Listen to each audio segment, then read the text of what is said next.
Hey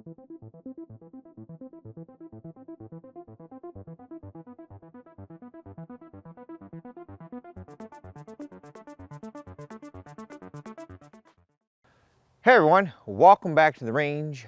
My name is Matt, also known as the Armor Wizard Zap, and we have a body armor test today. We've been holding off on this one for a while because we wanted to test the Adept Colossus and our RMA 1192. We have some HESCO offerings to do as well, but today we have a plate from Stealth Armor Systems in full transparency. One of my followers purchased this particular plate for Al to send to me to test with no strings attached. This is their Hexar 4 multi-curve plate. You can see all those sexy curves there. This particular plate is rated for 3 hits of M993 going over 3,000 feet per second.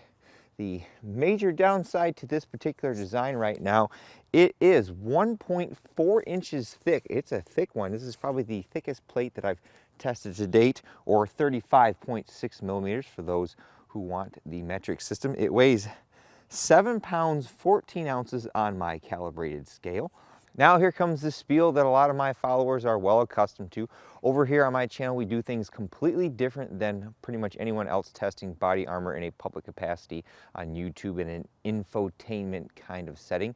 We follow as many NIJ protocols as possible, so we shoot at 45 feet. We also shoot at 0 degrees because that is worst case scenario. We use a giant clay briefcase that you see right here filled with Roma Plastilina #1 clay donated by Chavant that acts as our compressible media. Now in an NIJ lab, they heat that clay up to 103 degrees and they drop a giant steel ball on it and they measure the impression, and if it becomes within a certain tolerance, the clay is calibrated and would give you an accurate representation of the back face that one could see when testing. Now, in the Adept Colossus video, a lot of people mistook some of that large back face for, oh my God, that would kill you. And there is always the potential for that because everyone is built different, but generally the NIJ says as long as that dimple is less than 44 millimeters, that is considered survivable. Since this employs a ceramic strike face, we've gone ahead and dropped it on its face 2 times per the NIJ standard. I've added a DT to indicate drop test, and I do a torque test on the plate, and if I hear any cracking, I mark it with a C. If I don't, I mark it with a TQ. In this particular design, I hear cracking. I'll shut up and see if you can hear it. It's kind of hard to hear.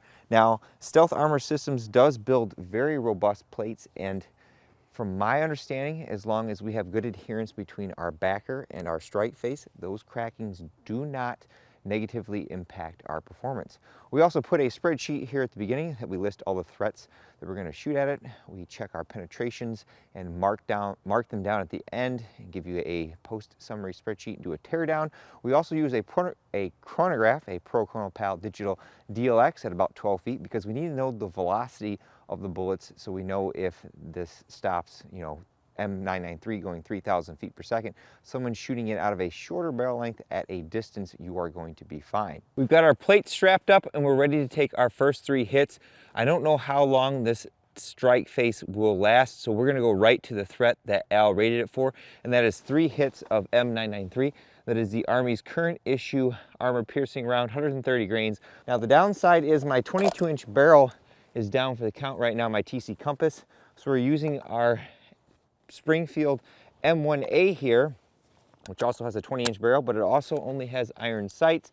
So I've marked 3 spots on our plate, and I'm gonna have to check because I'm all alone, but hopefully we get some good hits on this plate at 45 feet. Now, people will probably complain in the comments, how can't you hit a giant plate at 45 feet with iron sights? And I can, but because it's armor, we want to make sure we're hitting, good 2-inch spacing.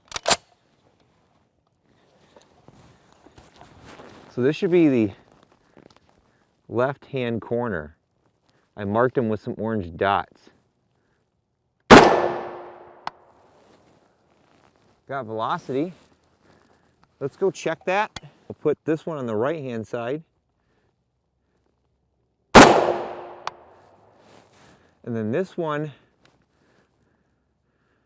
is going to be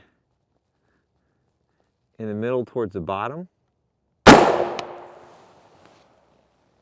Nice. And because I like to go above and beyond, we have 2 more hits of our M993, but we've increased our barrel length to a 24-inch bolt gun with our YHM Phantom M2 on here. I don't think I've ever run M993 out of the 24-inch, so I'm not sure we're gonna get velocity-wise.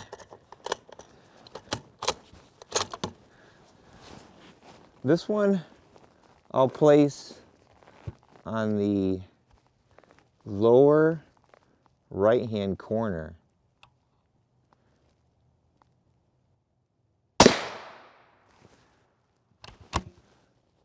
I can't read the velocity because it's getting dark. And then this one, top right. I think I might have smoked that too high. All right. Don't worry, we'll go look at the plate in a second. I apologize if the film is getting a little bit grainy. I probably should have quit. It's 5:16, so I'll have to do most of this at home, but I have 2 more hits I want to put at this plate. We brought out our 300 Wind Chad. We have our Plus P Plus M2 armor piercing, 163 grains. The NIJ spec for level 4 calls for 2880 feet per second. We should see over 3200 feet per second. And we also have M80A1, that is the Army's current issue ball round, 130 grains, copper slug, steel penetrating tip, but we've got it loaded in our 300 Wind Chad velocities. So we should see 3400 feet per second out of that. We'll take the Wind Chad shot first. This will be probably right center of the plate.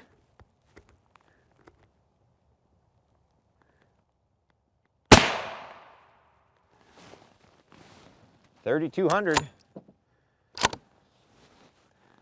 Our plate's smoking down there. This one I'm going to place on the right of that.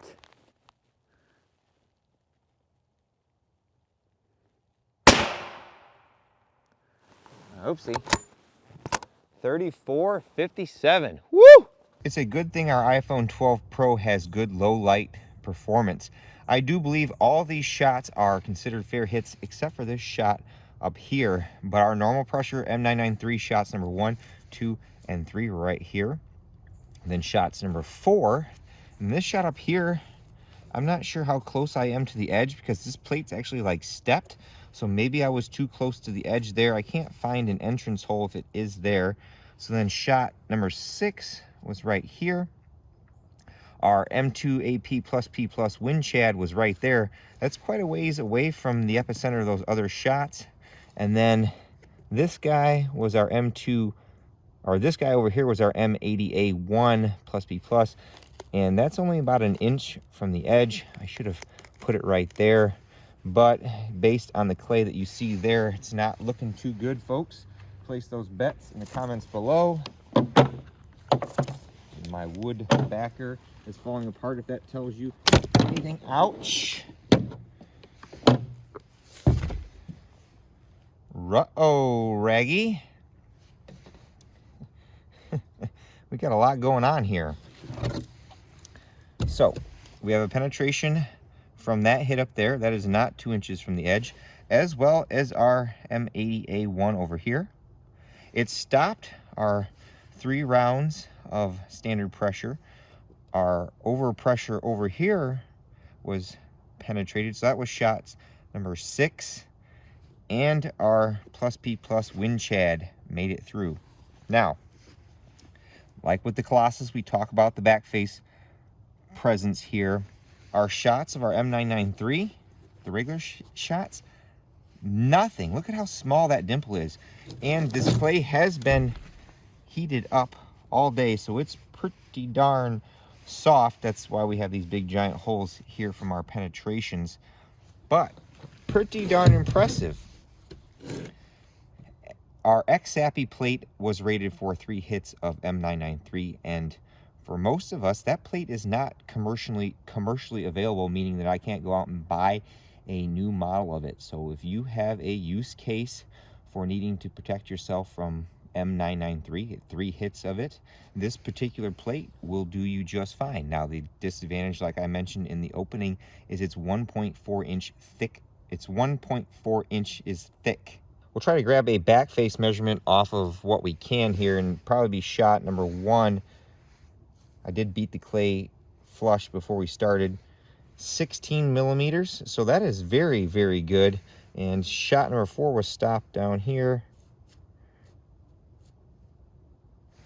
right around 24 millimeters. So when you add actual engagement distance, that back face is going to decrease. Very impressive, Al. Now for a lot of my followers' favorite part, our teardown.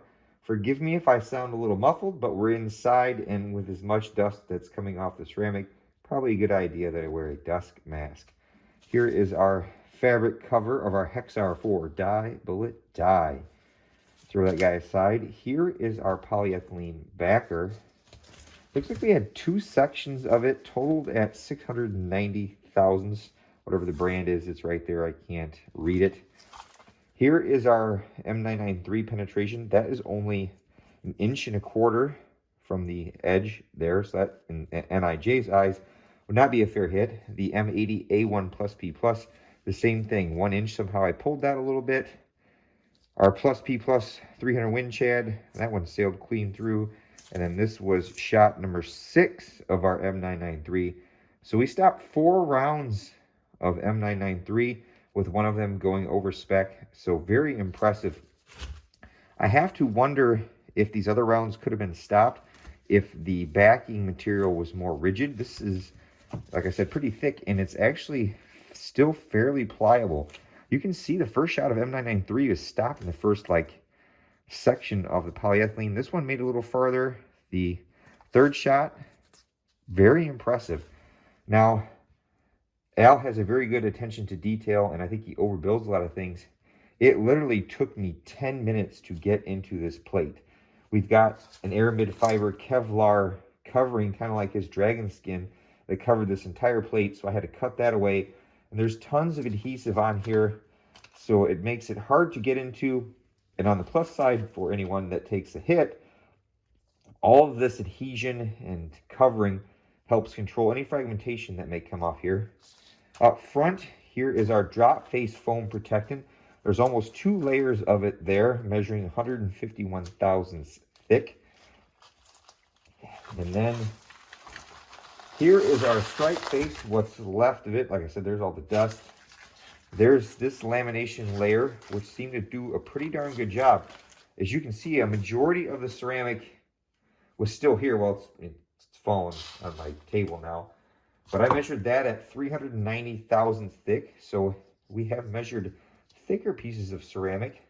So I think it did a pretty good job. You can see the epicenter. There's the epicenter of that first M993 shot. How it just blows all away.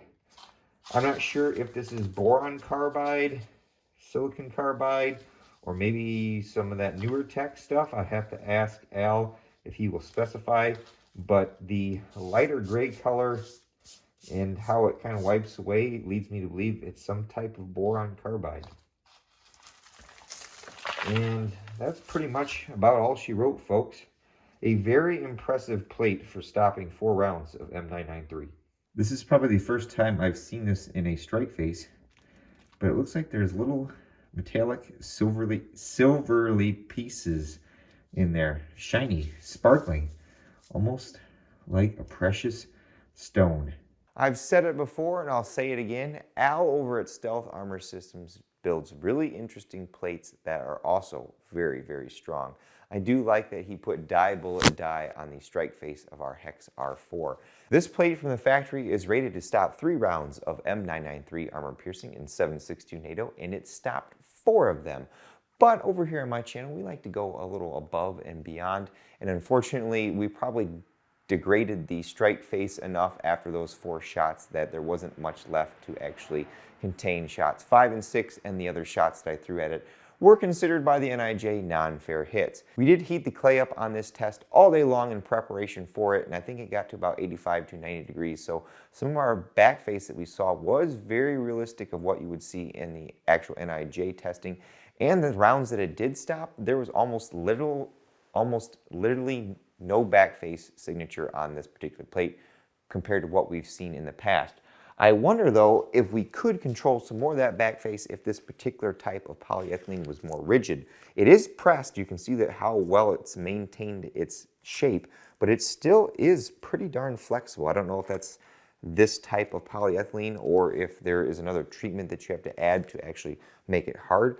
But the 3 shots of the M993 that it did stop didn't even make it through half of this thickness. If I had to offer any negatives for this Hexar 4 plate, it would be its extreme thickness at 1.4 inches. There are a lot of plate carriers out there that will top out in the 1.2 inch thickness area, or thickness for fitment when you get into multi-curve plates. This particular plate carrier that I have right here, I've got some of Al's Hexar 3 up front, will fit that 1.4 inch thick plate. With all that being said, it's time for me to get the heck out of here because it's cold out here in my garage because I have the door open because I'm melting some gel blocks. But at the end of all my videos, I take a moment to thank all those who help make these possible because there's a lot that goes into them. Number one is my wife, who's actually standing behind the camera, and a couple of coats to keep warm. Number two is my Patreon and Subscribe Star fans. I have a link tree in the description below. There's various different ways to contact me or support me because a lot of this ammunition is my biggest expense. You know, I'm very gracious that Stealth Armor Systems will provide plates for me, but sometimes other manufacturers don't. So a lot of those funds that I get from my Patreon or any of my affiliate links go to buy ammunition and our plates. Those M993 shots are pretty much about $70 a round, and I shot 6 of them at this plate, so you can easily do the math. Number 3 is Al over at Stealth Armor Systems and one of my followers who sent us the Hexar 4 plate to destroy with no strings attached. I have one of Al's Dragon Skin 4 Plus panels to test next. And of course, number 4 is you all for watching. Until next time, I'll catch you at the range.